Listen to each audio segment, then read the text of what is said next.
Hello, and welcome to ONYX Table Talk. In this series, we explore and discuss the rise of the Black Lives Matter movement. Through in-depth conversation, we hope to address points of interest that inform the campaign's success, how it can relate to those of us in the leather community, and what we can collectively do to be the change we wish to see around us. In this segment specifically, we'll be taking a look at the idea of the movement and its evolution over the generations. We'll split the conversation into three different sections. First, what movement meant something to you? Secondly, how are previous movements and behaviors similar or different to what we're experiencing now? And finally, what should we be thinking about as we mobilize today? Joining us in this conversation are voices that span more than 60 years of life, both as Black Americans and as leather people. We're honored and proud to have to introduce to you from New York City, Daddy Richard, from Evansville, Indiana, Mama Vi Johnson, from Detroit, Michigan, Tiger, and from the Bay Area of California, Girl Complex. Returning to provide ASL interpretation, we're also thankful to have both LaShonda Lawyer and Ms. Cameron King. Thanks to everybody for tuning in, and let's dive right in. All right, team. So question number one on this panel, looking back, what specific movements has really meant something to you individually? And feel free to chime in whenever compelled. Richard? Well, for me, the original March on Washington occurred actually between my junior and senior year in high school. And at that time, there was a lot going on for me. I was obviously applying to college, and my parents were well aware of the fact that they were looking for Black students who would be willing to apply and integrate some of the Southern colleges, and were encouraging me to consider that. My grandparents, on the other hand, were hysterical about that possibility, knowing that I hadn't been raised in a way that would make me an ideal candidate for that. And I'd probably end up being, would not be able to approach it with the kind of grace and dignity and strength that the students did that. I was also at the same time trying to make sense out of what at least appeared to me at the time to be conflicting messages from my parents, who were both Black professionals who were into that, work twice as hard, do twice as much, and you'll be on a level playing field. But at the same time, they were very focused on issues of race, and were going to be taking us to the March on Washington, etc. And I also had a putative uncle who was, in fact, just the best friend of my father's from childhood, who was gay and who knew Rustin. And so I was well aware of what was going on with him as part of the movement at the time. And so it was really a combination of the March on Washington, things that were going on for me at the time, and all the conversations with my parents and grandparents that surrounded attending it and dealing with the things that were going on with me at the time. And I think of it as the most significant movement for me because it was where I kind of crystallized my resolve and commitment to doing something for Black people, with my life, but also recognized that one had to figure out what it was you were going to do, and that it wasn't necessarily about being a star or being the most noted person, but a space where your particular skills could contribute in some sort of meaningful way. And even though I hadn't figured out exactly how that was going to work at the time, I became clear about the task of figuring it. And so I think for me, that was probably the most significant movement in my life, just because of how it propelled and defined the rest of my life until now. Mama Vi? When I was a child, civil rights was all around me. And yet, in the little black enclave where I lived, in a little town not that far from New York City, as children, we were kept away from the discussions of civil rights and civil wrongs. And yet, I always knew something was wrong. We had freedom riders in the family. A member of the extended family was on that bloody Sunday. And I remember the adults huddling around one of the few TVs in the neighborhood, shaking and crying, and they shoot us away. And we couldn't figure out what the problem was. When another member of the family was injured in Ingram Park, for those of you who know where that is in its proximity to the 16th Street Baptist Church in Montgomery, and the dog had her leg, they wouldn't let us see her in a skirt. She always had to wear pants around the children. The church made a decision to take buses to the March on Washington, but as kids, we wanted to go. The adults were going. We didn't have a clue how dangerous it was. I was privileged to say I was there, but they kept us way away from where anything might have happened to us. We got specific instructions. If X adults round you up and take you back to the buses, go, and so on. It wasn't until the next Sunday, as we were looking at pictures and the slides back in the day, and the adults had taken pictures of the men on roofs who all had guns, that we realized how dangerous that march might have been. In my own naivete, I didn't get it. And then along came high school and an injustice. I found myself leading a walkout that ultimately turned into a riot. The fact that it was racially motivated hadn't sunk into me. The fact that it was an injustice did. It took getting into college before I could begin to see the black and white that went along with the injustices that had been a part of my life in some way for more than a decade at that point. The March on Washington was one that was a significant part of my life. But, you said this was going to get emotional. But flipping over a police car that had a friend of mine in it, who was a policeman in my neighborhood, who refused to not side with a situation he knew we were right in, had far more of an effect. He knew the right from the wrong, and he sided with wrong deliberately. We were angry. The car went over. Thank you. Girl Complex?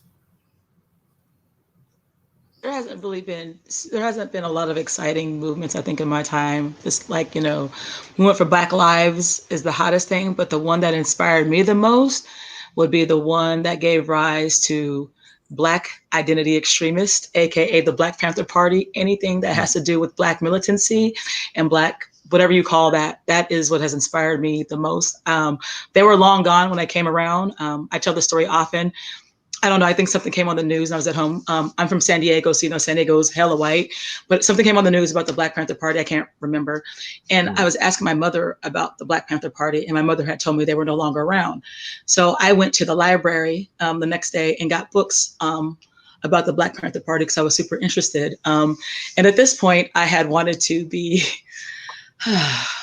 okay, I was young. At the point, I wanted to be a breeder for the Panther Party, as in I wanted to breed soldiers for the revolution. Well, the breeding part is probably why I'm kinky. I probably should address that a little more, but here we are. I'm kind of not, while I'm not breeding soldiers for the revolution, I am bringing soldiers to the revolution in the name of unruly. I love it. I think we lost Tiger's connection. We'll grab him when he gets back in. But in the sake of time, we'll move on to the next one. Question number 2.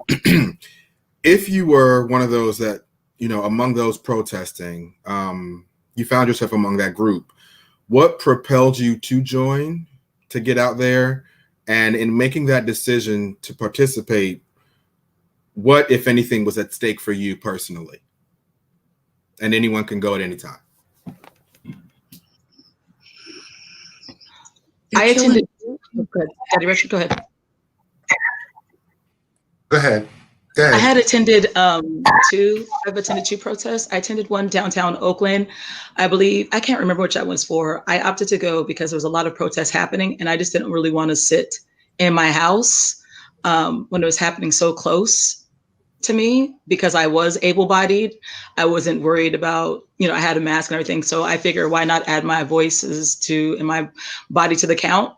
I also did one we did recently for, I guess, gay pride, whatever. Obviously that's important, as a Black queer woman, to march in the street with my club colors when there's not a lot of people out there to show that the Black non-male folks are in mask and leather kink still showing up, as Black women are always showing up on the sidelines.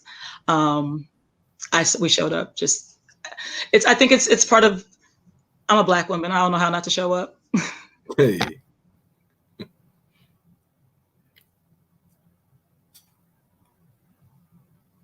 Daddy Richard, Mama Bob.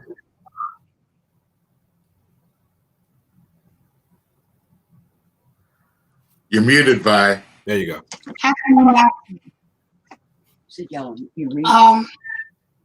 how can we not be there beside our brothers and sisters? But more importantly, how can we not be there beside our children and our grandchildren? I don't have the strength of my youth, but I can sure as heck wipe tear gas off of somebody's face.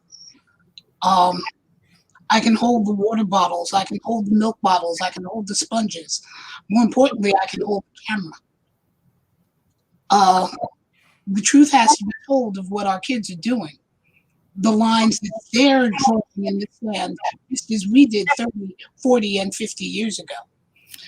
Same fight technique, further down the road, hopefully. But the weapons being used against us haven't changed, except for the dogs. The tear gas still burns.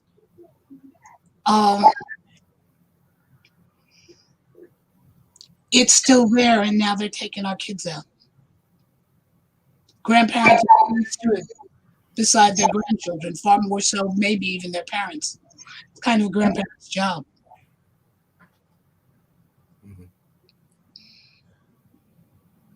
I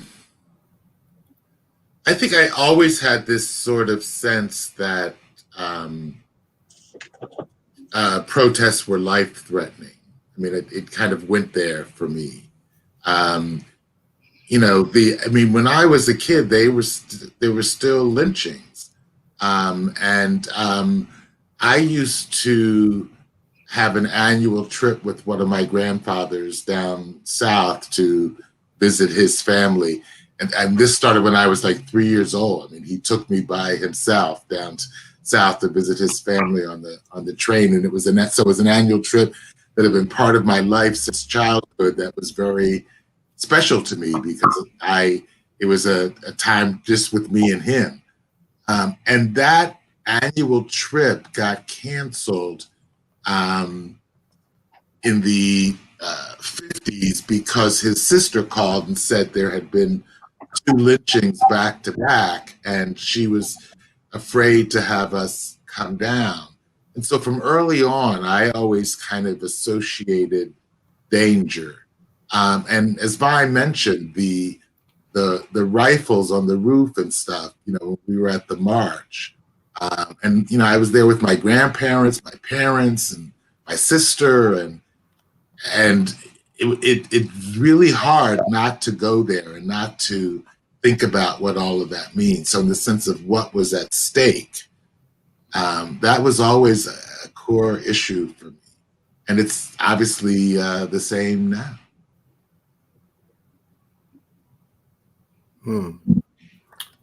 Thank you all for that. Excuse me, still waiting on Tiger to get back in. We'll go on to the next one. Individually, for each of you, what pushed you to carve out the space that you've created in your own way? For example, Mama Vi, with regard to the library; for Daddy Richard, with regard to New York Northeast's Onyx chapter; for Girl Complex with Unruly, even. And, you know, when Tiger gets back, we'll listen to him talk about what he was able to accomplish with regard to space and visibility for our non-conforming leather title holder out there. Oh, there he is. Hey, Tiger, welcome back. How are you? Hey, thank you. I'm good. Okay, we're going to go back. Since you're with us, I want to give you a chance to respond to two questions, if that's okay. That's cool. Cool. The first one, right before we lost you, the first one was, what movement, you know, present, past, it doesn't matter, resonated with you and really meant something to you? Okay. It was the Eric Gardner case of the Black Lives Matter movement around in 2014. It really stood out to me because that was when I started getting into advocacy and moving into policy and procedure, and we had to pick something to focus on. And Mr. Gardner's case stood out, just how they allowed him to lay out in the street for 4 hours in Ferguson. And then the whole issue with the decision from the grand jury behind that and Officer Wilson, all that made me focus on it. And it really made me look into how policies and procedures and change could start. So that was definitely the start for me. Cool. And so the second question to follow up from that was, if you found yourself amongst the people that were on the streets protesting, what propelled you to get out there with them? And if you went, what, if anything, was at stake for you? So, nope, I wasn't among the people protesting. I was pretty much behind the scenes. So Twitter, Facebook, following, behind that. That was it. Okay, cool. So now we're all caught up. We're on question number 3. And right before you came back, it was posed, what pushed you to individually carve out the space that you've created within the community? So, you know, examples were Mama Vi's creation of the library, Girl Complex's founding of Unruly, Daddy Richard's foundation of Onyx New York Northeast. And with regard to your historic win in Michigan, in my opinion, what was it like? What pushed you to sort of call attention to this idea that the non-binary or non-conforming leather person can be a title holder, and this is what he, she, they looks like, you know? So that's the question on the stage at the moment, and anyone can jump in and go with your answers.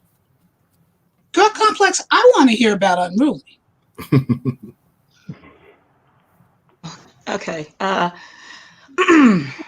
Well, many moons ago, actually. I think we're almost 2 years old now, or we will be pretty soon. Bianca and I were, you know, Daddy, my husband, Trey ONYX, or Daddy.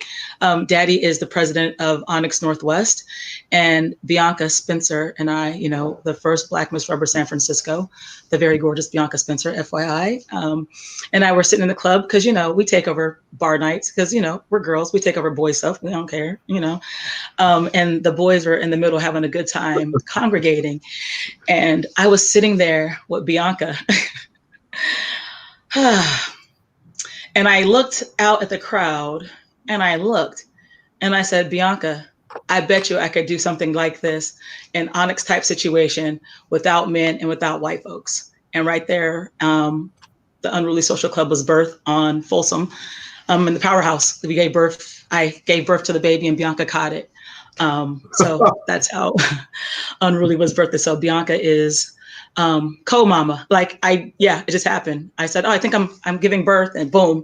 And I decided to make it because there's never been a space that was for me and mine. There are a lot of these clubs that are listed for BIPOC folk, but they allow white folks. The only application Unruly has for white people is Cash App, PayPal, and Venmo. That's it. We don't have any space for you in our club, in our membership as an associate or anything at all. Thank you. We are also for all non-male identified folks of color. So that's us. That's who we are. You know, I'm collecting me and mine pretty much. Nice. Thank you. Next. Who'd like to go? Tiger or Dudley? Let's hear from the men up in here. Go, Tiger. Okay, so Carve Space, right? With my run, I was leaving a bar night in Detroit, right? And a gentleman a white gentleman who wasn't a part of our group or had anything to do with the leather community that I knew of at that time, stopped me and told me that I wouldn't be a leather person because I was wearing a fishnet shirt, right? And so anger is what fueled me to go and run. Behind that, I was proving to myself that I'm just being normal. This is normal for me. This is what I wear all the time. Do who is you to say whether I'm a leather person or not, whatever, right? So I come out with the bodysuits. I wore them to the contest. It was a comfort, I guess you would call it, thing for me. Anxiety ruins me, tears my skin crazy, break out of acne, and that's not sexy doing personality. I don't know about y'all, unless that's y'all fetish, but that's cool. So in my head, it was no matter how anxious I got throughout the night, if the Xanax wasn't working, I got my suit on, we're gonna rock this and we're gonna be cool. Went on, won, wore it.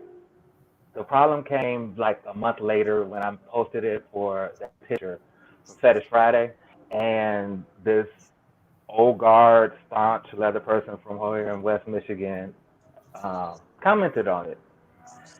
Didn't like it, right? Had a whole big issue. How can you be, I believe the words were, how can you hold a Mr. title looking like that? And I was like, well, okay, we'll give you a polite answer, whatever. We'll keep it pushing. I talked it over with my people, with my handler, and it was funny because the exact same, what I talked about in my speech and what I was adamantly fighting showed up on Facebook. And so the community went crazy. And that led to the visibility part. And what we saw from then, I don't know if like stars aligned or what, but people were free to be themselves, and they were posting pictures of them in their fishnets, and these are my heels, and this is what I wear. This is how I look, and I am another person because I wear this. And they were mixing up their gear and stepping out. And it was just like, okay, dude, you ain't alone in this. People want to be themselves. They want to be free. And we support it. And from September up until March, the needle moved. The needle went crazy here in Michigan, and we still trying to keep the energy going by supporting visibility and representation for us all, you know? I'm just reminded that it just takes one, right? It takes one moment of bravery, and look what can come out of that. Thank you. Mama Vi, Daddy Richard, your thoughts?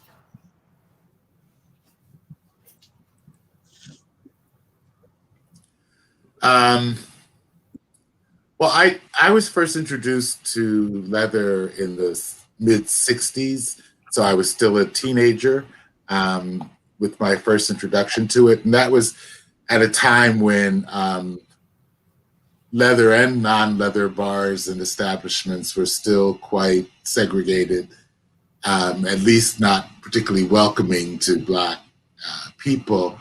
So my introduction was in Europe. And Vi and I have talked about this over the years, that in my generation, quite a few Black guys were introduced to leather outside of the country because it was a much safer place, much more welcoming, and you could really explore it.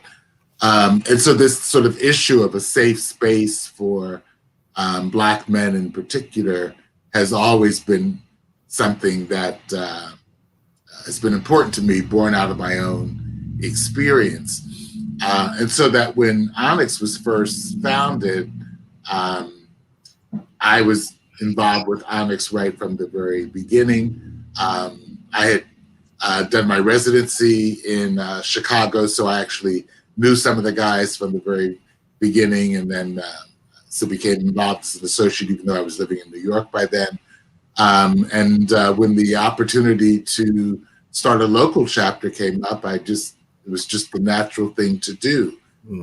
Over the years, I've taken on sons at different times, just with that commitment to be able to pass on to Black men, what I've learned in a way that's a safe space for that to happen. And my continued involvement in starting ONYX, being one of the founding fathers for ONYX New York Northeast, and even my continued participation in ONYX New York Northeast after all of these years is because I still feel so strongly about the importance of providing a safe space where men of color can explore, however they want to conceptualize it. Because I think how we conceptualize it is our own thing and different from the white guys. And so there needs to be a space where that can happen. So it's really, kind of grows out of what I was saying before. How do you find your way to contribute to the Black community? And this has ended up being on my list of one of the ways that I try to do that. Thank you. Mama Vi? My great-grandmother always told me that I stood tall because I stood on the shoulders of giants.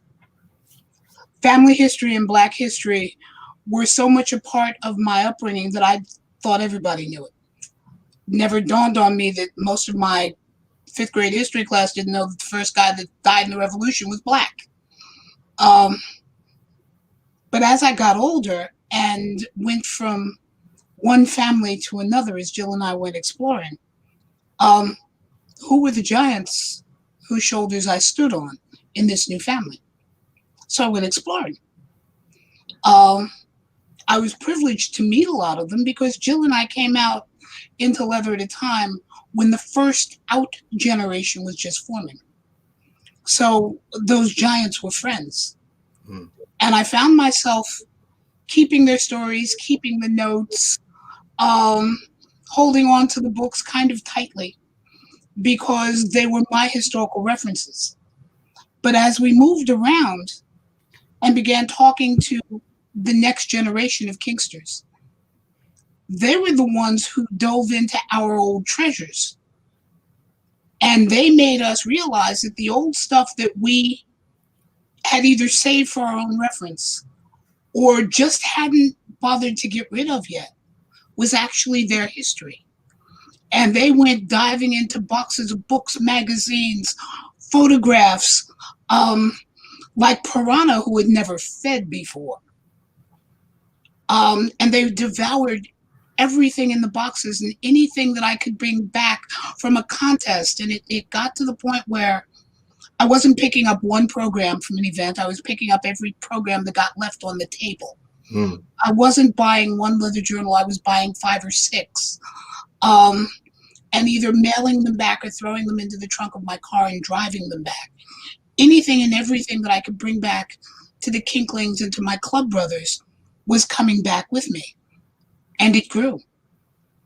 And then when Jill and I were still in Oklahoma, I had a young Kinkling from Oklahoma City talk to us about the fact that he was alone, or believed he was, and he was about to kill himself because he was so different.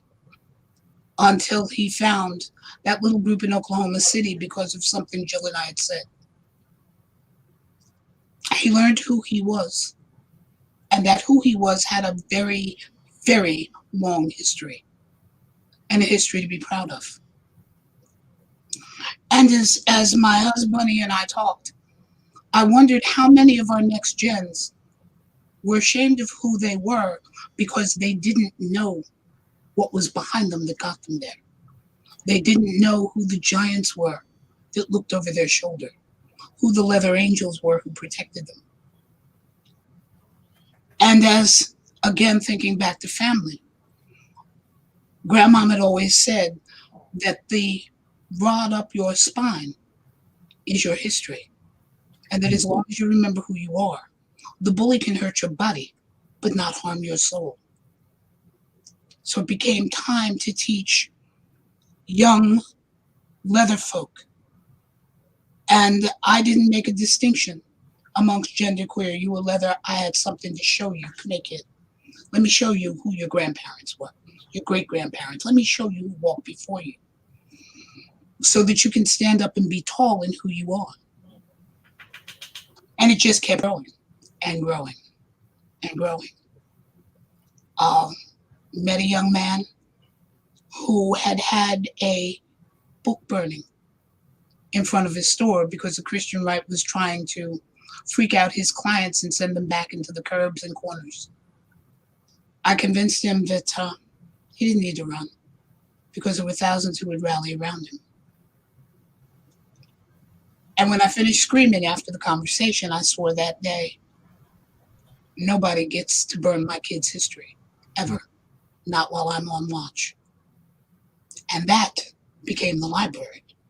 And the library has had a lot of youth come in to find out whose shoulders they stand on, so that they get ready to be the giants that somebody else will be standing on. Thank you. Girl Complex, before we move on, I want to circle back to you because something in my spirit has spoken to me, and I have a feeling that it's appearing in the comments that we really can't see yet. It's about unruly, right? I want you to, if you can, just take a few seconds to talk about the idea that your creation is a FUBU kind of creation, for us, by us.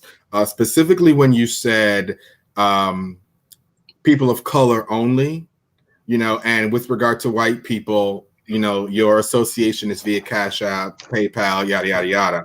What do you say to the person who asks the question, why can you accept my financial assistance but not my presence?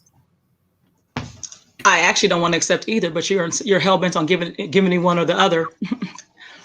So I'll take what I can from you, and that's the only thing I want from you. You can't have any other input. That's got it. I'm never that open about it ever. Only in private.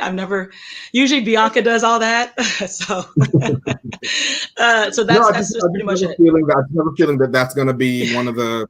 Oh well, why can't you? I just have a feeling, right? So I wanted to give you the floor to at least address that in case it was something that came up. Thank you for that. And also, to be honest, like you said, it's FUBU. It's for us, by us. So we got us. If you want to help us, by all means. But we got us. We always have. We I hear you. Thank you. Moving on to question number 4. Sort of putting things in the now with regard to what's going on all summer. There have been talks and debates and 2 different sides of this conversation, and I want to put it to the 4 of you. What are your thoughts toward property damage and looting as it takes place during protests, and do you find that to be good trouble / necessary trouble?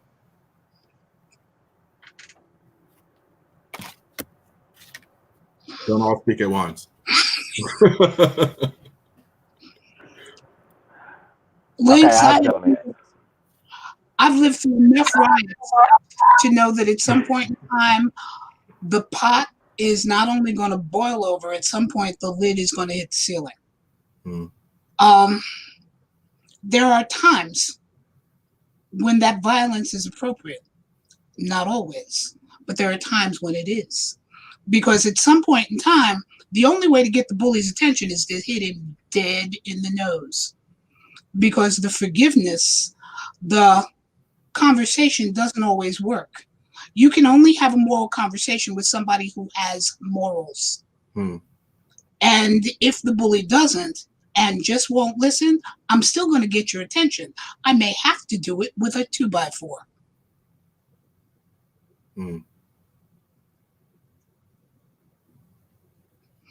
Girl Complex, you look like you're ready to say something. All right. I'm going to be the easiest one on this. If I tell you I came from, or the movement that inspired me was the militant Black movement of the Black Panther Party, I ain't got no problems about burning your shit down. Ooh, can I cuss? Sorry. Yeah, I ain't got no problems about your shit burning. And it's so convenient because oddly enough, last night I was watching Do the Right Thing. I had saw it many, many, many moons ago when I was a little girl with my aunt at some Black event in San Diego, which is, you know, I don't know how the hell we had a Black event in San Diego, but I saw it and it was there. And so I had to watch it again as an adult. Me and Spike, we get along like that sometimes. So I was watching it and it was so poignant, all the stuff that was happening. Because you remember Radio Raheem got choked and killed by the police.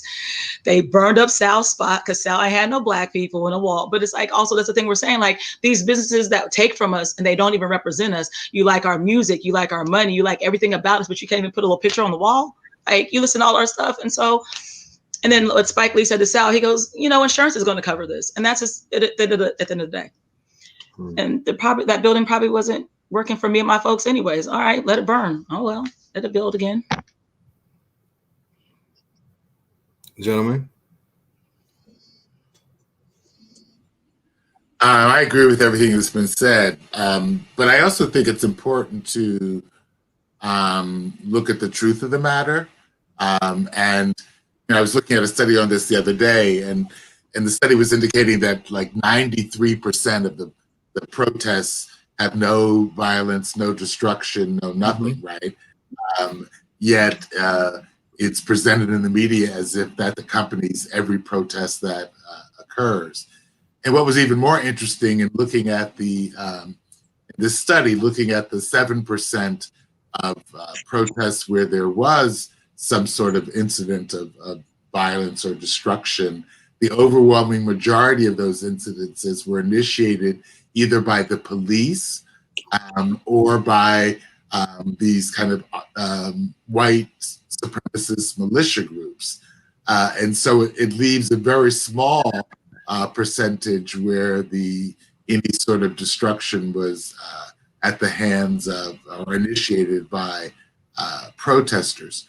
So again, while I kind of agree with everything that's been said, I think it's interesting and important to note at the same time that the way it gets presented in the media is not really what's going on, and that it's really the way it's presented in the media is really a manifestation of the kind of historical racist narrative that has always been put out there. So I just think that's the flip side of it, that it's also important that we pay attention to. Thank you.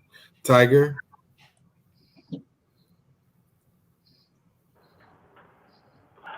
I'm here for it. I'm here for the looking at part of the protest. My only thing is, if you can take it outside of your neighborhood, if that's the only liquor store you got and you know that's your resources, try not to, tear that one down, whatever. Unfortunately, when we come to express that emotion, this was close. We have to do. Oh, poop. We lost him. He'll come back in. We'll get him back in, and then we'll finish what he had to say. Lynx, I want to ask you a question, because one of the things you had asked us was about the movement being hijacked. Yeah, that's coming up a little bit later on. Yeah. And isn't this part of it? Because we are now, the Black Lives Matter movement is now being used as a poster child for violence for Trump. All they are is photo ops. We're marching peacefully. You got a whole bunch of white Proud Boys and patriots writing all over stores and setting fires that we then get blamed for, so that Trump and his idiot goon squad can take a picture that then scares white voters into some bullshit law. That's it. That's exactly what we're we're everybody here is over 18. That's my point. I think that we have to also pay attention to that aspect of it. And call it out. Yeah, we do. Later on in a little while, we are going to talk about this idea of Black Lives Matter running the risk of being appropriated for the quote good, but this is also an appropriation, but for the bad, right? The idea that the movement itself is being painted as this violent only, this physically aggressive means of lashing out is something that's starting to be created by the people who want to use this for bad. And so, yes, that does tie into the idea of the hijacked movement. Tiger, we lost you, but you're back. You want to finish what you were saying? I'm sorry. I'm good. Go ahead. Are you good? Okay, because I think the last thing we heard you say was, make sure that if we're going to take that route, to take it outside of our neighborhood, so that the people that are in the neighborhood who need to access the liquor store, the market, or whatever, can still live their lives while this stuff happens. That's the gist of it, yeah? Right on, right on. I did. Cool. All right, the next question, because Mama Vi, you mentioned this in one of your earlier answers. I want to circle back and ask the panel about it. With regard to what's happening right now, and even in the past, talk a little bit about the idea of anger versus forgiveness during a movement. Is this what's happening right now in 2020 a response to the year itself? Is this a time for anger? Is this a time for us to really come together and look at what forgiveness looks like while we work to come together and be better? Or is it another emotion altogether?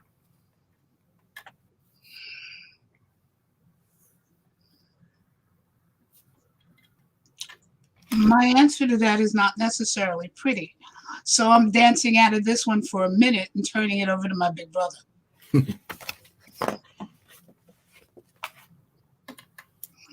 Or kick the football upstairs, as it were. I think that I think we have to acknowledge that there's lots of emotions, not just anger going on.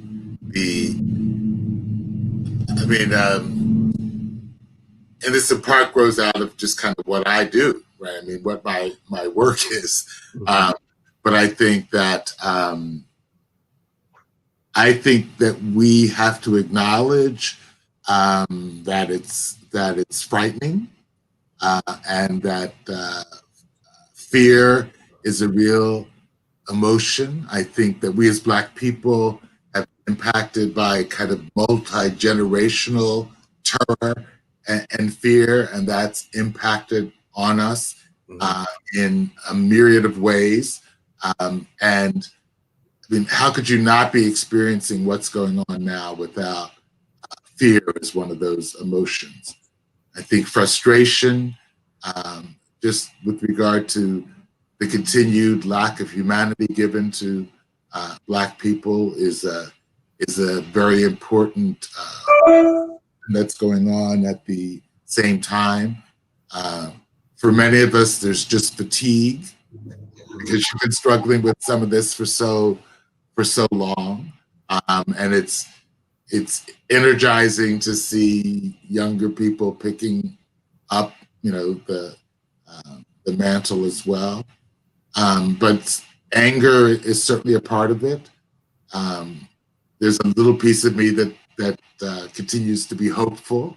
So I think there's just such a range of feelings, and so I think the bigger question is, how do we manage those feelings, so many of which are conflicting, and continue to harness those feelings, and be able to continue to act, and to continue to be able to stand tall and feel proud and good about ourselves, despite the shit that's coming in from the outside. Richard, I have a question for you, but in many ways more for my next generation. Forgiveness, Lynx, which is one of the serious words in the questions that you sent us. Forgiveness is an interesting thing for me, in that the word itself is not meant for the person who committed the deed against you. It's meant more for you to try to let go. In theory, it means you walk into the future without anger, resentment, or having dropped the need to seek revenge. Now, as someone who grew up in a lot of spiritual traditions, as well as a young historian, I have watched forgiveness used as a weapon against people for centuries, but especially against Blacks in the newfounded religion that was shoved down our throats called Christianity. The Bible talks about forgiving and forgetting. I have watched too long our opposers and those who would stand against us waiting for us to embrace them with forgiveness so they can hit us again. How many times do you get hit before you stop forgiving? Now, that doesn't mean I will ever trust you. That doesn't mean I will ever forget what you did. And do we release it going forward? And everything that goes with it, including the historical baggage. Do we hold on to it? And if so, how? So that we don't have our own goodness used against us. As someone who is far enough up in years to be on the sidelines of this fight, I don't know what to say to my next generation when we talk about forgiveness, because it isn't for them, it's for us. And should we forgive? Or should we be finding another word, another emotion that is new and maybe a combination of all of it to redefine for this generation so that they don't get caught in the historical wheel spinning, hamster spinning that forgiveness can create? I agree.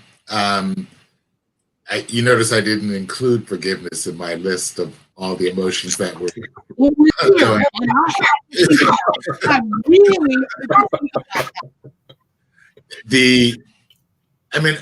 because I think you're right. It has the list of implications that you indicated that it has, and I think that a failure to recognize that this is the context in which we are living through forgiveness, and then acting as if it's kind of over, is a very dangerous place to be.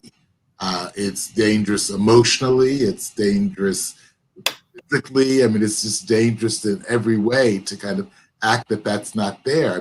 You'll even miss the fact that the insults that you receive are somebody else's stuff, not an actual statement about you. So I think it's dangerous to put all of that reality aside through the process of forgiveness.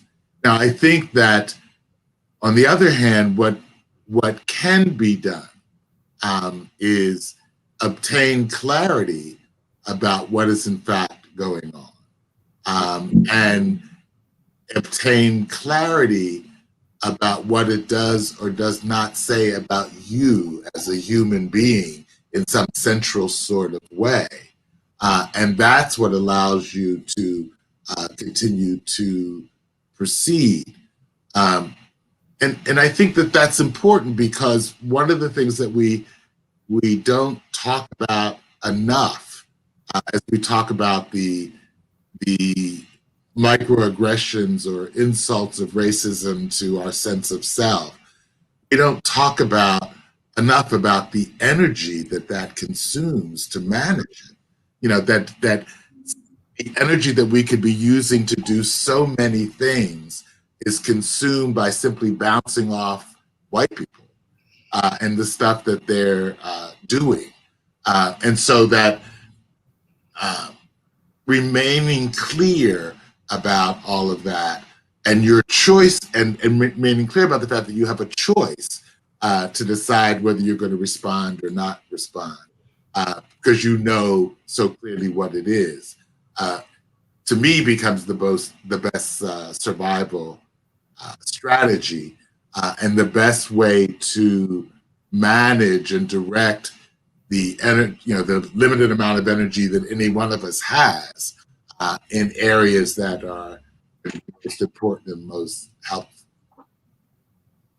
I don't know if that's clear. No, absolutely. Thank you. Girl Complex and Tiger, did you want to comment on this one? Because it sort of ties in, you know, then and now, and sort of speaks to a little bit about what both of you spoke about earlier. I wanted to just give the opportunity. Yeah, I'm gonna read a quote from The Uses of Anger by, Audre Lorde from 1981. Mm-hmm. But anger expressed and translated into action, in the action, a service of our vision and our future, is liberating and strengthening act of clarification. For it is in the painful process of this translation that we identify who are allies, with whom we have grave differences, and with whom our genuine enemies are. So there is always a use and need for anger. Always a use and need for anger. Forgiveness, it depends on what I'm forgiving. Did you apologize to me first? Like if you say, okay, and how big of an apology do you owe me? You know what I'm saying? I'm not about to sit here and forgive some cop who killed my grandmother or somebody in the street. What I'm forgiving you for? You didn't think about, well, I mean, but if you step on my J's and there's no scuff on them, then, I forgive you, something like that. But it just depends on the nature of the offense. Cool. Thank you. Tiger?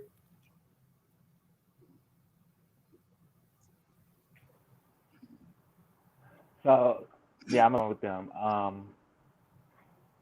I think just I can't forget. I can forget.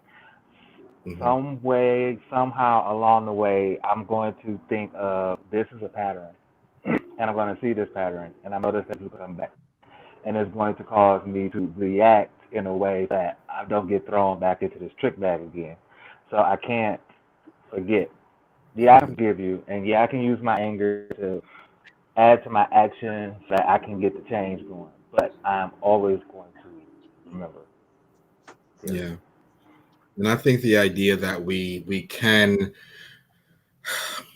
let go of a hurt or an affront, but still hold the offender accountable for that is where this lies. It's somewhere there in the middle. I think that we are all collectively working on how to get there.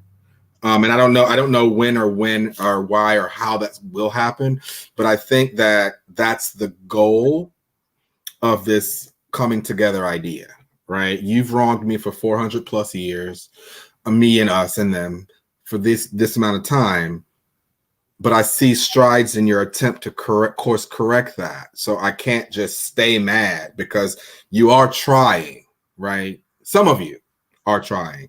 So therein lies the rub, my thoughts on that.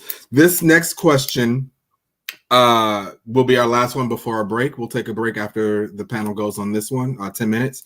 But the next question is, considering what we just talked about in the last question about, anger and emotion and feeling and forgiveness and even before that with being on the streets with the peoples and stuff, are we making progress? Does it feel like we're making progress or not really in the grand scheme of time? And if not, how much farther do we need to go? Good Lord. Are we making progress? Yes. Yeah. If only in the little things. For one thing, let's talk about the right to vote. It was denied our grandparents. Heck, the right to read was denied our grandparents. So we are moving toward that equal time. I think it's a little like, I hope it's a lot like a blister. You got to pop it to get the rest of the poison out so that it can heal. I personally had no idea how deep the poison was. It's my own naivete. But are we moving forward? Yes. Do we have a long way to go? Oh, yeah. Richard had said hope before, and hope is another one of those funny words because it's the one thing that the individual who is hoping for something actually has no part in. It's for somebody else. I hope you have a nice day. It's something I want for you, but it's something I can't give you. My labor is not included in that. I hope this society changes. I can do my part, but it's on somebody else to also walk beside me with my own faith to make that real. Our children and grandchildren will not go through what we went through. That's a step in the right direction. They're not going to drink from a colored's only fountain. They're not going to be segregated to the absolute worst schools with no books. So you can look back at history and see how far we've come. As to how far we have to go, that's in the eyes of the next generation, because it's their fight now. Thank you. Daddy Richard? I agree with Vi. I mean, clearly, things are dramatically different now than they were when I was a child. You know, I mean, even that I can stay in any hotel I want to stay in, or you know, all those sorts of things were not there when I was a child. So clearly, we've made strides. I personally think that there's something at this moment different going on than I can remember ever experiencing. I think that the strides that have occurred over the course of my lifetime are kind of at that level. You know, we can code, we can tell. There have been kind of almost legislative sorts of decisions that grow out of some sort of theoretical understanding about justice, right?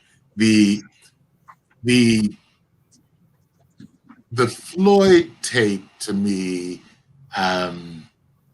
was a unique experience, even a unique experience in the context of police brutality and police misconduct, in that it lasted so long, and that it was not one of these tapes that, you know, happened in a second and you're not even quite clear what happened.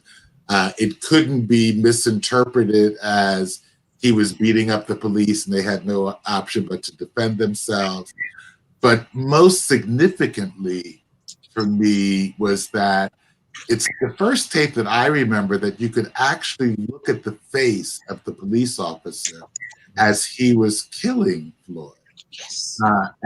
And you could see in his face that he had no sense of the humanity of the person that he was killing, and the sense that he had the absolute right to do it, because he's doing this in front of cameras and a crowd with that look on his face. And it's the first incident that I can remember in my lifetime where some significant number, a light bulb went on for some people who had never had that light bulb go on before, and kind of saying, oh, so that's what you guys, you know, you Black people are talking about. You know, that it slapped them across the face in the way that all the prior incidences, no matter how outrageous they were, really struck people. And I think that it's causing some level of reflection at a level that was not occurring before. But I think that what I'm uncertain about and kind of what needs to happen is to what extent those people for whom a light bulb went on are spending any time looking at themselves, and to what extent kind of what's going on in their hearts and minds provides an environment in which the Floyd killing could occur, even if they're saying to themselves, I would never do something like that myself. But, you know, kind of what's going on in their hearts and minds and heads that creates that environment of institutional, systemic, you know, kind of racism. What role do they play in maintaining that? And so where do we go from here, to me, is that, you know, how do people begin to look internally at what they're bringing to the table? That only happens in my experience, in the context of some intimacy across race and racial groups, where in an ongoing way you begin to understand more deeply what's been going on for all these years, and how much of that is still within you, in the context of and I think, you know, many of us know that. Many of us have a white friend someplace, you know, who in the context of the relationship with us has struggled with, you know, issues. You know, in contrast, most white people don't have a black friend, you know, who they've had any sort of real conversations with. Most white people don't even have, you know, an anti-racist white friend who they've had conversations with those sorts of things about. And the kind of where do we go from here, to me, is at that level. And that's what would be required to take us to the next level. Thank you. Girl Complex? See, we are making a little bit of progress. You know, how much further we have to go? A lot further. Can we start burning police? Can we start defunding police in North Dakota, places that, you know, not many of us are known to go, but, you know, if we happen to travel through there, we won't have any static because there won't be a police department.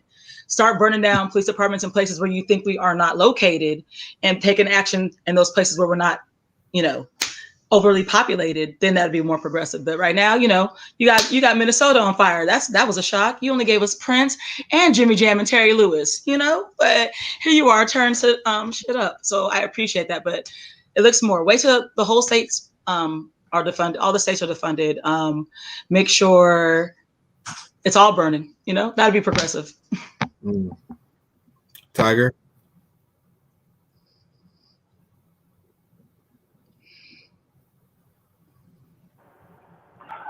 Okay, so we make it.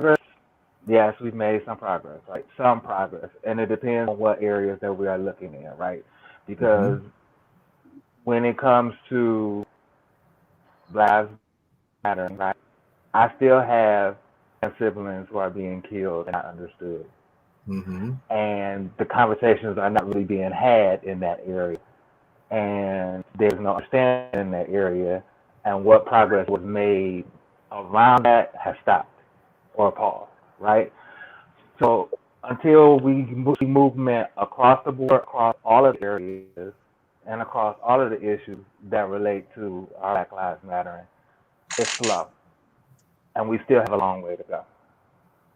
And we do. And, you know, I think that one of the questions that we wrestled with including here or not, what does that look like, is so open to interpretation based on who you are and what you see heaven, quote unquote, looking like, right? We could have 4 different answers of what that looks like. I think we just have to do the work and hope that we get there, right, over the next course of time. All right, so what we're going to do, it's 5:04. We're going to pause and take a 10 minutes so that people can get water or use the facilities or do whatever they want to do in the 10 minutes, give our voices a rest. We will be back to pick this up at 5:15. 5:15. Panelists, if you will mute your mics and your camera, unless you want to stay on, you can. But we'll be back in 5:15. Thank you, guys.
huge, but they would have interfered with the TV I took out of the living room when I put that 52-inch in there. Because this,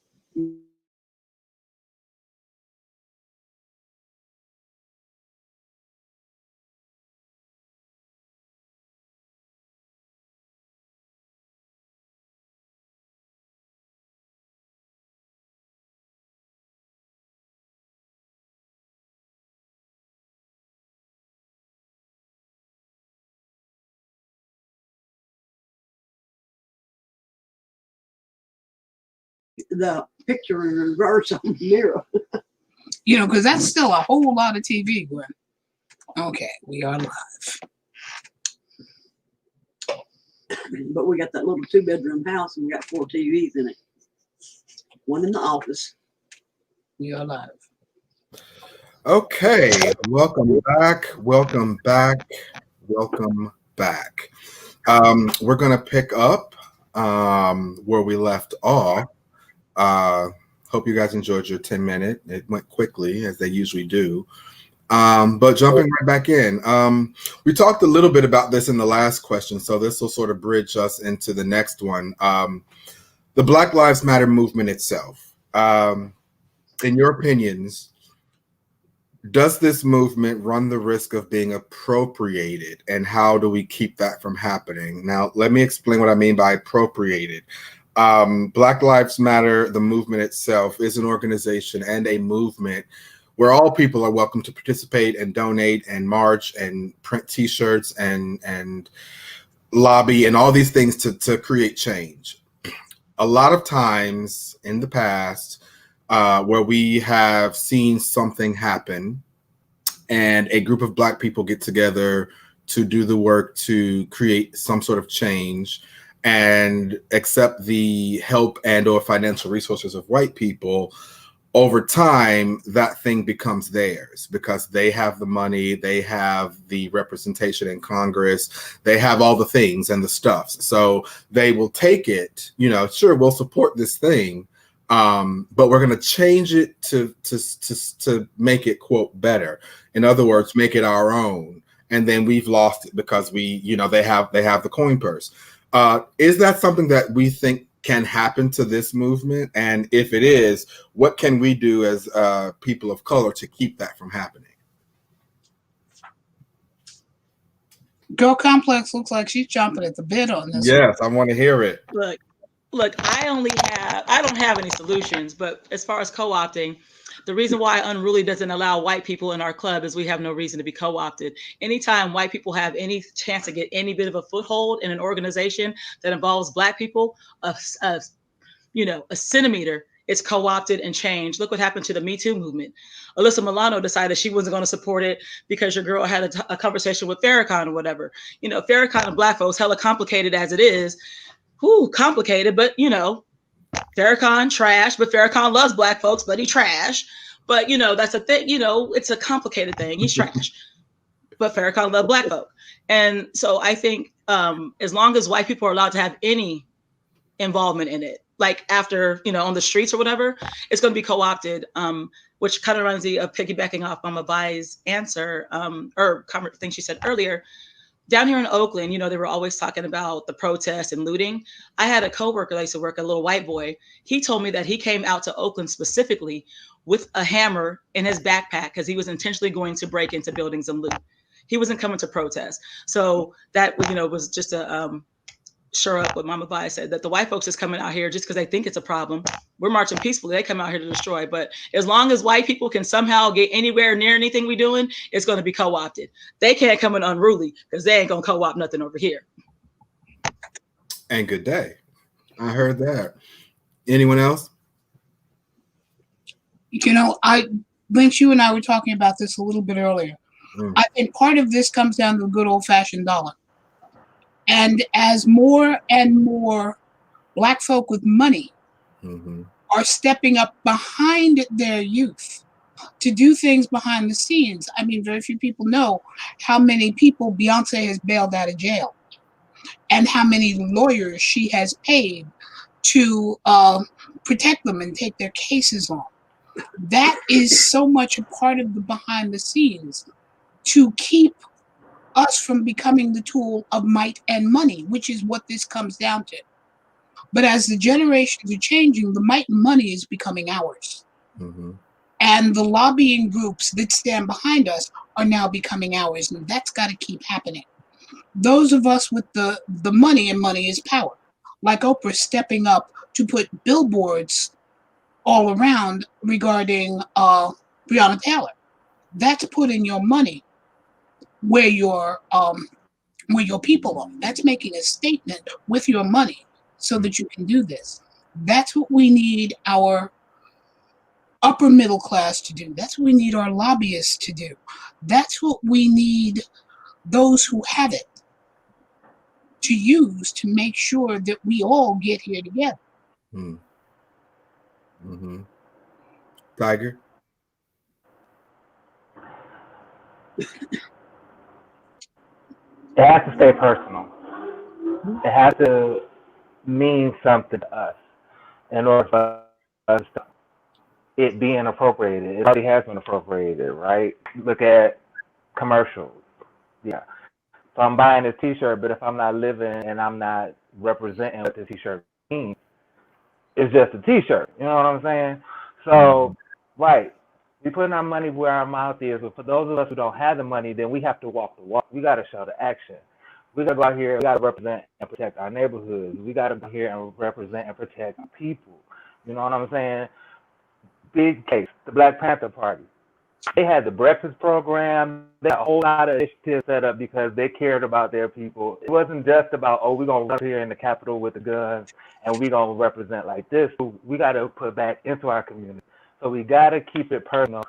We got to make sure that we who are Black people are representing and showing that our lives do matter so that it's not taking over and making a whole big show out of a very personal movement. Daddy Richard? I agree with Vi that certainly one of the big differences over the years is that there's resources within the larger Black community that make it not so necessary really to go outside the community to get some of the resources that are required. So that's point number one. The other thing that I think is important is in the sense of keeping things from being appropriated is clarity about, well, what is in fact an ally. And I think that an ally for me is somebody who's engaged in the work of kind of coming to grips with and understanding racism in some sort of real way. And at the risk of sounding like a psychiatrist, I think that work is like, it's like therapy. It's like kind of recognizing what your shit is and how it impacts on, you bring it to the table and it impacts on stuff that you do. And anybody who's really and truly engaged in that work recognizes that it's an ongoing process. It doesn't render them Black, and it does, so therefore it never renders them able to speak for us. It's gradually over time they gain a better understanding of us, and I think clarity about that and what a real ally is helps a movement to keep people who are not real allies at arm's length. And that the role that a real ally can play is understood, not taking our place, but the work that they're involved in is important in that regard. They would never be in a position to take it over. So I think that distinction between what's really an ally, somebody else who's just kind of fronting, it will be appreciating that and recognizing that and separating those people out and keeping the other people out of the movement altogether is an important step, as well as then relying on our own resources as Black people. Thank you. I was, as I was looking at this question and how to pose it, this is just a thought that just came up with something you just said. I remember reading somewhere on the internet, when it comes to appropriation, back in the day, and even still today, we were once told, know your place. Today we hold them accountable and say, look in the mirror. When it comes to this is ours, right? We're happy to have your help. We're happy to have your aid, whatever you want to give to us to help our mission. Fantastic. But know your lane. And I thought that sort of is what I've heard from the four of you in that. So thank you. This next question, there's a sub conversation happening within the Black community, a smaller question with regard to the younger folk, 20 to 40-ish, and then the 40-ish and up folk, where the younger people are saying, it's our turn now. We've tried your way. It hasn't worked fast enough for us. It's our turn. Let us do it our way now. Let us take up the reins and go forward. Give us the charge. Let us do it our way. During this Black Lives Matter movement and any movement that is yet to come, how do you feel that we can honor the people's shoulders we've stood on while also moving forward with fresh or contemporary ideas?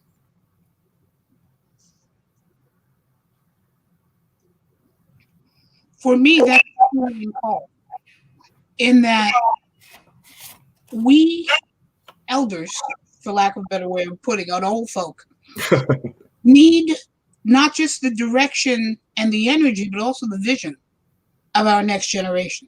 We need to know what you see. We may not completely understand it, but in your vision, we can at least advise you on the potholes we fell through. So you know what the pothole looks like. I don't want you falling in my pothole. Go on down the road and fall on another one because you're farther down the road. But I can tell you there's going to be 2 skid marks and the road's going to get a little oily before you hit that pothole. When you feel the road getting oily, move off the road and go in another direction because there's a pothole down there. Mm-hmm. That advice we can give you. What the vehicle looks like that's going to take you into that new world, that's yours only. We need you to share that with us. Together, we can be your God, but not your brain. We can be some of the fuel in your rocket, but we can't be all of it. We don't have the energy, and we do not exist in the world that you are going into. Mm-hmm. Gibran said it 1,000 years ago. They're the sons and the daughters of light. And we can guide them, but we can't own them. Some realize that, a lot don't. There's that stick in the my way or the highway thing. Not realizing that the highway is there to be shared. That's what generations do. They pass it from one to the next. But that doesn't just go one way, youngins. We need you passing back to us so that we're there with you and for you. Like I said, I can't march for you. Mm-hmm. But if you tell me where you're going to be marching, you better believe I'm going to be there with the thermoses and the sponges and the rags and the water to help you. So that communication is a two-way street, but it's your world now. Mm-hmm. I think that kind of the other part of your question is that it goes back to something that was said earlier, that the more we know about history and our history, the better we understand even what's going on now, and how it came out of that context. And so I think that honoring the shoulders that we stood on is in part all tied up in really appreciating and recognizing that history and what others have done before us, and how that informs our understanding about what's going on now. Mm-hmm. I think it's important to recognize that those who came before us were acting in a different context than the context that we're acting in now, and to appreciate their contributions accordingly. Because, and I think that not only do many younger people fail to learn that important history and have that inform their understanding of what's going on now, but even some who do fail to recognize the context in which that history occurred and therefore minimize the significance of it. And it would have been much more significant had they understand the context in which it occurred. I'm reminded of when I was a young person. When I entered medical school, it was at a time where medical schools across, except for the what was then two Black medical schools, all the other medical schools had 1 or 2 Black students, including my own. I mean, the medical school I went to had a Black student in every other class. And so when I was the first year medical student, I was in Philadelphia.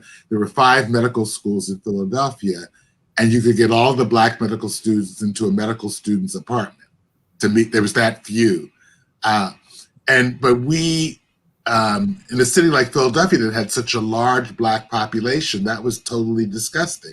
And we banded together and worked with elected officials and stuff like that to really address this issue of why don't those 5 medical schools have more Black medical students in it. And by the time my senior year in medical school, the incoming class in my medical school had 14 Black students in it. But my point is that when we took that action, it was a very different time than the action before us that managed to get at least 1 or 2 Black students in those schools, right? I mean, it was a critical mass of Black students coming out of college that didn't have to have a special program, that they were fully prepared to be medical students in a competitive environment. There was just a lot of reasons why we were able to take that next step and calling upon our elders who had taken the earlier step and appreciating that history, appreciating what they went through, appreciating the context in which they did it, really informed what we did and allowed us to be so successful, because that uptick occurred in all 5 of the schools, not just mine. And I think you see those steps along the way that you really appreciate if you honor what those before you had done and the context in which they had done. Thank you. Girl Complex? I think exactly the same. For example, I just brought Audre Lorde forth. I am not the first Black angry dyke lesbian on the planet. I'm not going to be the last Black angry loud dyke on the fucking planet. So, ergo, I can go back and reach to all my other ones. You know what I'm saying? I can go back and look what they said. I'm also not the first Black Imsel to start a leather club. So when one is a Black Imsel and starts a leather club, they go back and speak to the first Black Imsel who started a leather club. I am not the first Black Imsel to start a leather club. I'm the first Black Imsel to start this leather club of this kind ever. So I had to go talk to Jill, of course. And, there's this amazing thing they said called the Carter Johnson Library that has all this information. I can always go back there, find out who these people were, and take a little bit with me, because Audre Lorde said that in 1981, poignant now. Nothing, and that's the thing with Black folks. This stuff has not changed.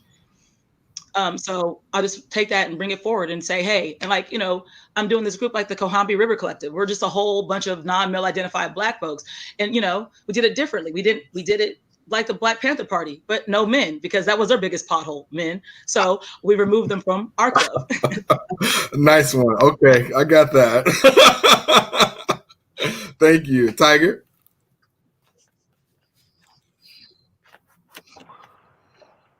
Okay, so yeah, what everybody has said is great. But being part of the new generation, older generation.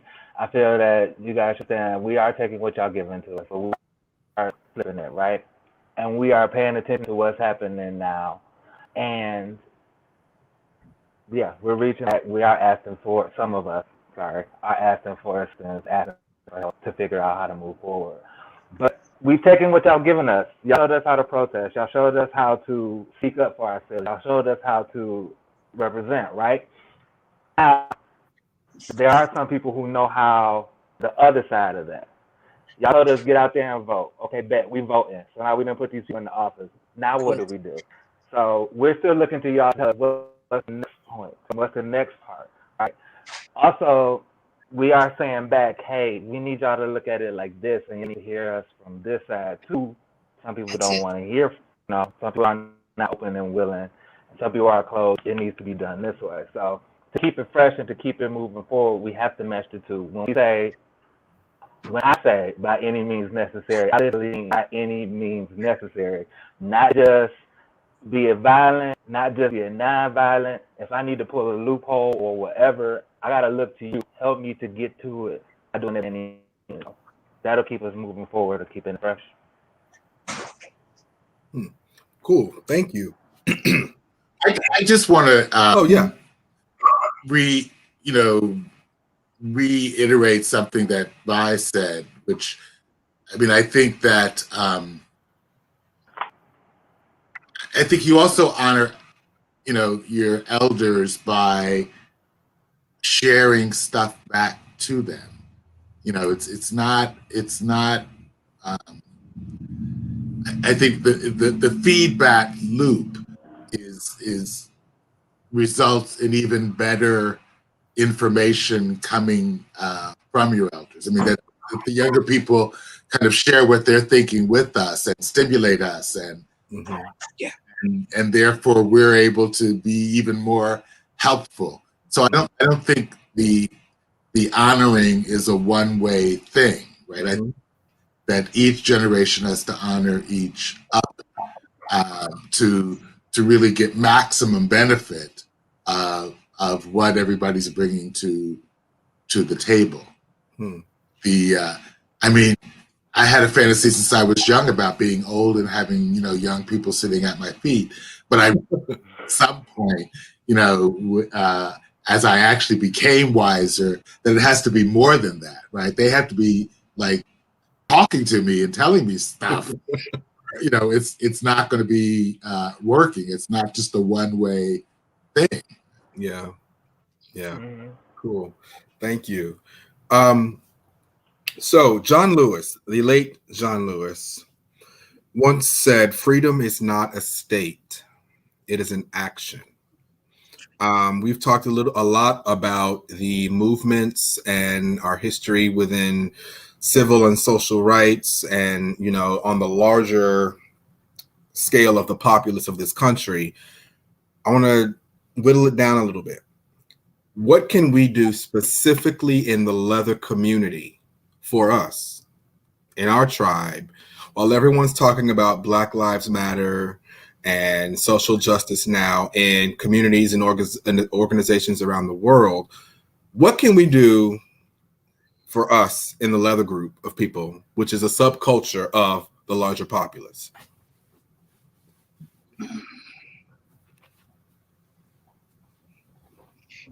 It sounds so trivial. Something as simple as looking out for each other. One of your next door neighbor's kids got injured in the march. You going over there with some food so that they can be with the kid instead of having to worry about their meals. You going over there with the extra that you got. Are you willing to babysit the dog while they go take care of somebody? One of the kids is going to be in one of the protest camps. Are you taking food over there? Are you doing whatever it is you can do to take care of your tribe? Something as simple as babysitting a child while their parents on the march, because you can't do both. You can't have the kids there. I have extra today. You okay? especially in these times when half of our population doesn't have money. You're checking in on people. Where's your head today? Because so many of us are getting depressed just from the COVID cramp in. Checking in with each other, even things like this, setting up the calls. We may not be able to touch and hug, which is important, but we can at least see each other, and give each other emotional support that way, so that we're more prepared when something comes into our neighborhood. One of the things Jill and I talked about was just something as simple as extra masks. We stockpiled them so that we could give them out to leather folk in our neighborhood and to the young gay men who were going out just in Evansville on the small Black Lives Matter marches. We made little ditty bags as masks and a small jar of hand sanitizer, and I was passing them out like crazy. You got your mask? But I haven't had a ditty bag in 10 years. I would love a ditty bag. Little ditty bag. You got a mask? You're going to be standing out there with 40 other people. Yeah. You got some protection? Do you have a way to keep yourself safe? They're little things, but they're important things. Even the little stuff helps. We think so much in terms of the bigger picture that so often we miss the one-on-one.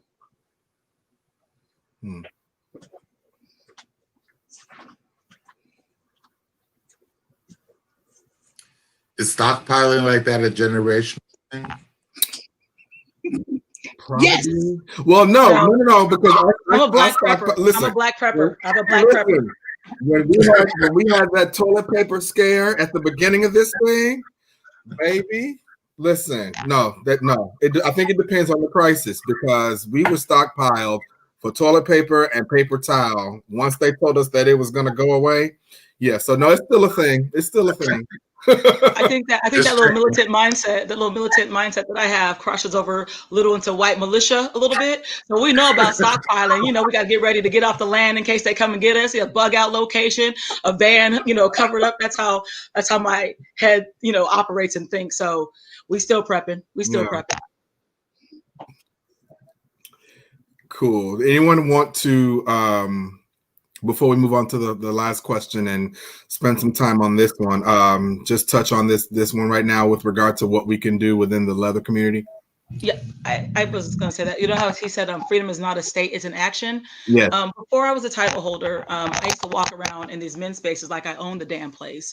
And me walking in there was an act of freedom, because I'm free to be in this space, because who's going to check me, It's a little different when I walk around with the Imsel vest in leather spaces. That comes off as arrogant. It doesn't come off as, whatever it came off as when I wasn't a title holder. But now I do that with the unruly vest, and I'm making it an arrogant point to make a space.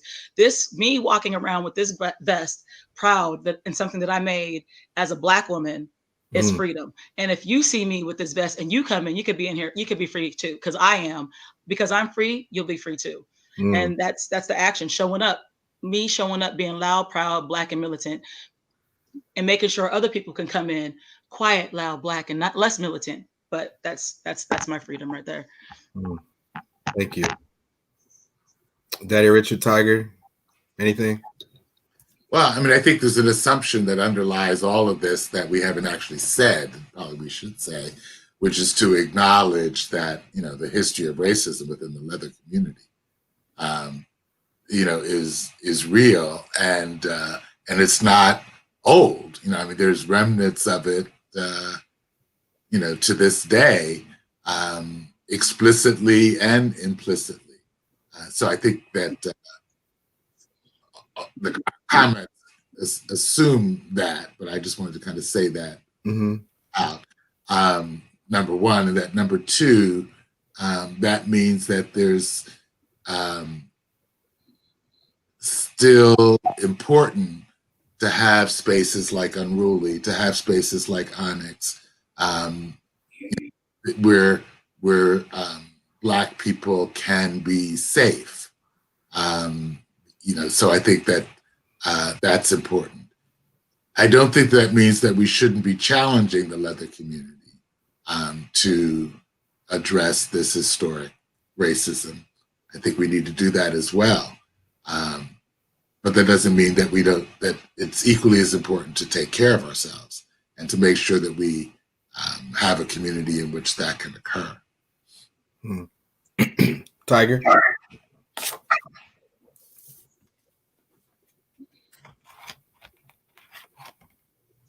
Is he frozen? Looks like he might be. Okay, we'll pick him up on the last one. This is our last question for the afternoon.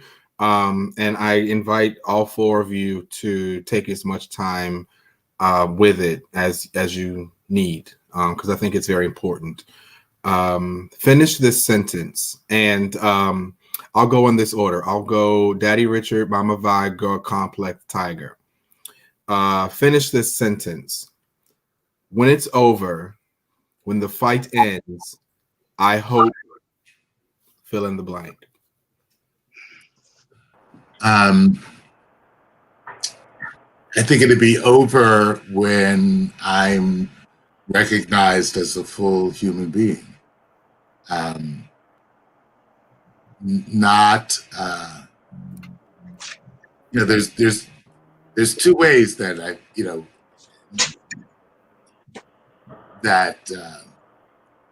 we're either recognized as much less than that, or something frightening.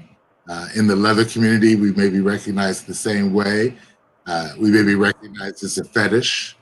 I mean, one of my,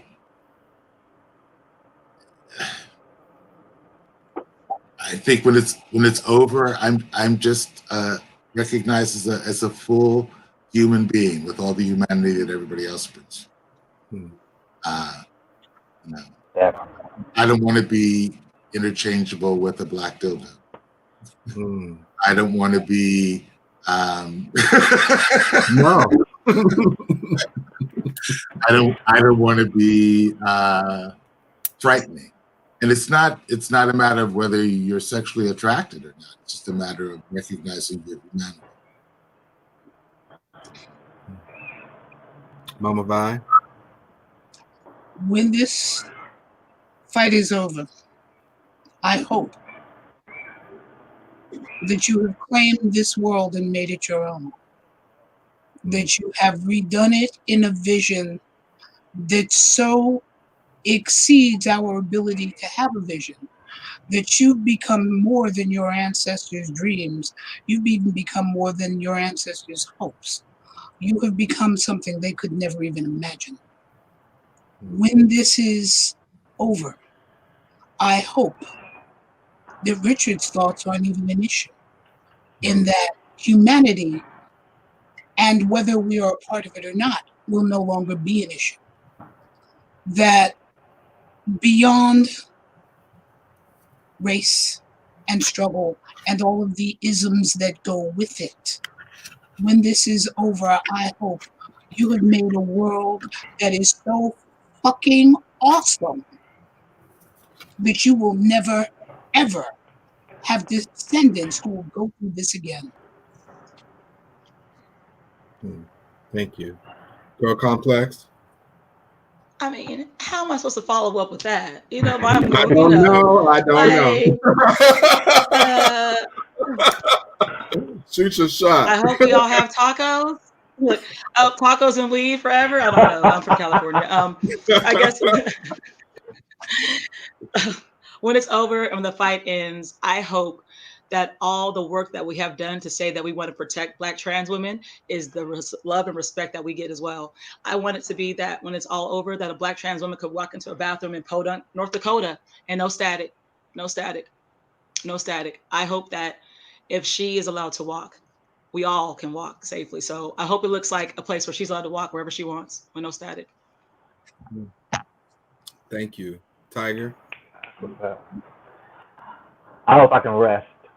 I hope I don't have to take supplies. I hope that I will be able to chill and enjoy the fruits of our labor being done.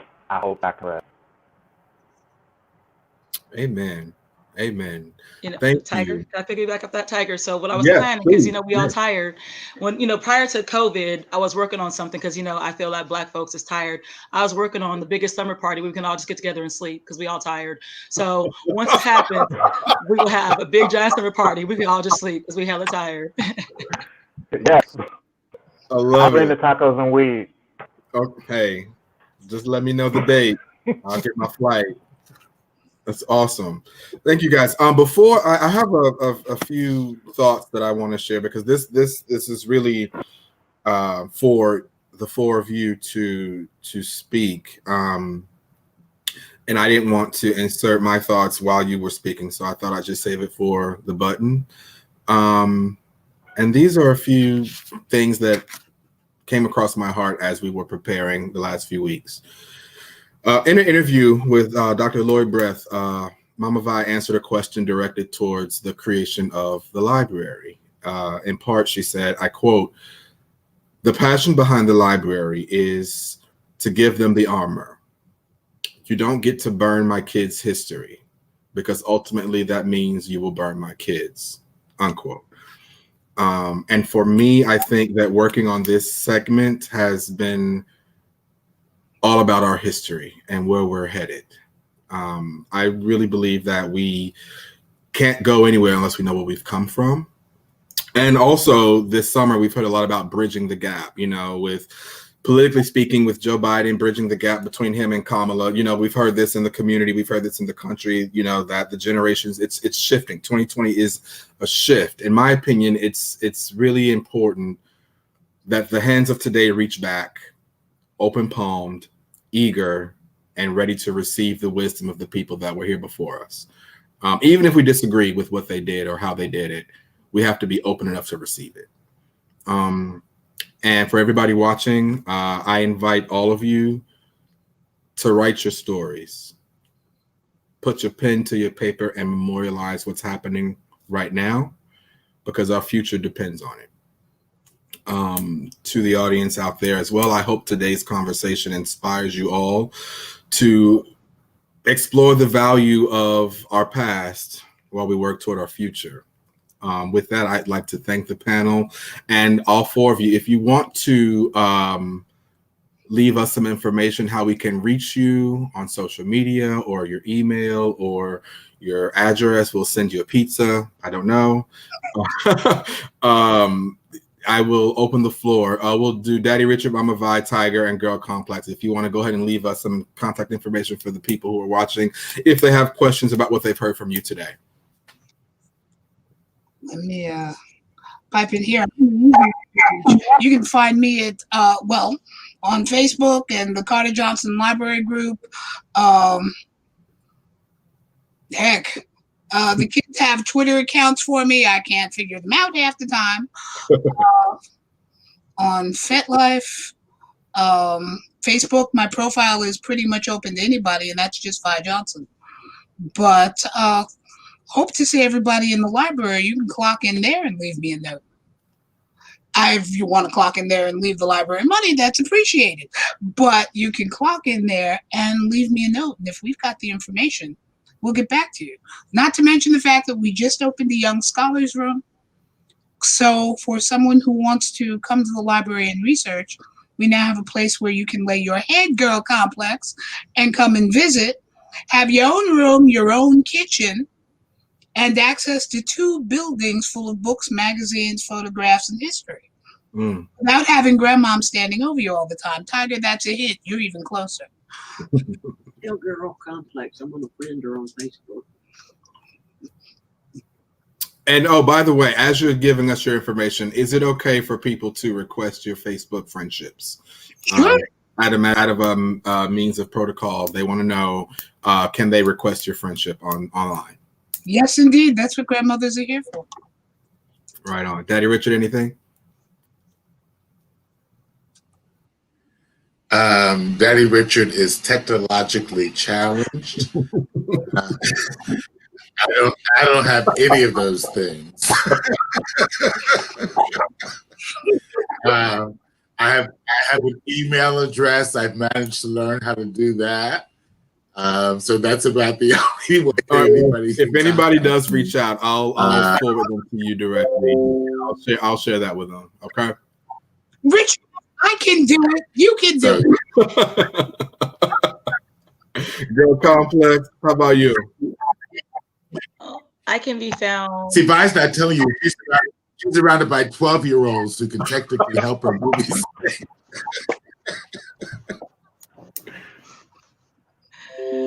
I guess on Facebook, I'm found at Girl Complex. On Facebook, I also have a page that anyone is welcome to like. It's called the Unruly Social Club. I also have a private group that you can request to join. There are some questions. You better not be black. I mean, better not be white, and you better not be male trying to join my group. Those are no-nos. So you can send a request there. You can find me on Instagram at girl_complex. And you can also find my club, the Unruly Social Club. We are at unruly_social club at Instagram. And that's where I think we have a Twitter, I think. And we're working on a Twitch. Currently, we only have organizations in Oakland, Philly, LA. Yep, that's where we are. We're working on growing, but that's who we are. But you can find us all over. Thank you, Tiger. So I'm easy. I'm on Facebook, Instagram, and FetLife as Tiger_ONYX. Yeah. Cool. Thank you. Before we sign off, I want to give a thanks out to the Mid-Atlantic chapter of Onyx for providing this opportunity for us to gather and communicate and share ideas. I think that this is something that is being received. Bianca just threw up at unruly_social_club on Instagram. So there you go. Sorry, B. That's baby mama 2 of the club there. No, it's all good. Co-parenting is a thing in 2020. I also want to thank one of our Mid-Atlantic brothers, Chrome, for your help in putting this together, this specific session. Thank you for your devotion to that. Thank you to everyone who took the time this afternoon to watch and share and comment alongside with what you were hearing and learning. We will go back and look at these, and if there are any questions in the comment section, we will touch back with you about that. Take a moment to visit our website, www.onyxma.com. You can also visit us the same place on YouTube and on Facebook, Facebook page, Onyx Mid-Atlantic. If there isn't anything, oh, by the way, I'd love to give a shout out to our ASL interpreters, both Miss Lashonda Lawyer and to Miss Cameron King. Thank you for your services today. They are greatly appreciated. And as we head into the end of summer, beginning of fall, just continue to be safe, mask up, do what you know you need to do, be respectful of other people, think about their lives as well as your own, and take a moment to just spread love. It's so easy. All right. Without anything else, that's it. Have a great one. We'll see you in a month for part 3. Thank you. Bye-bye.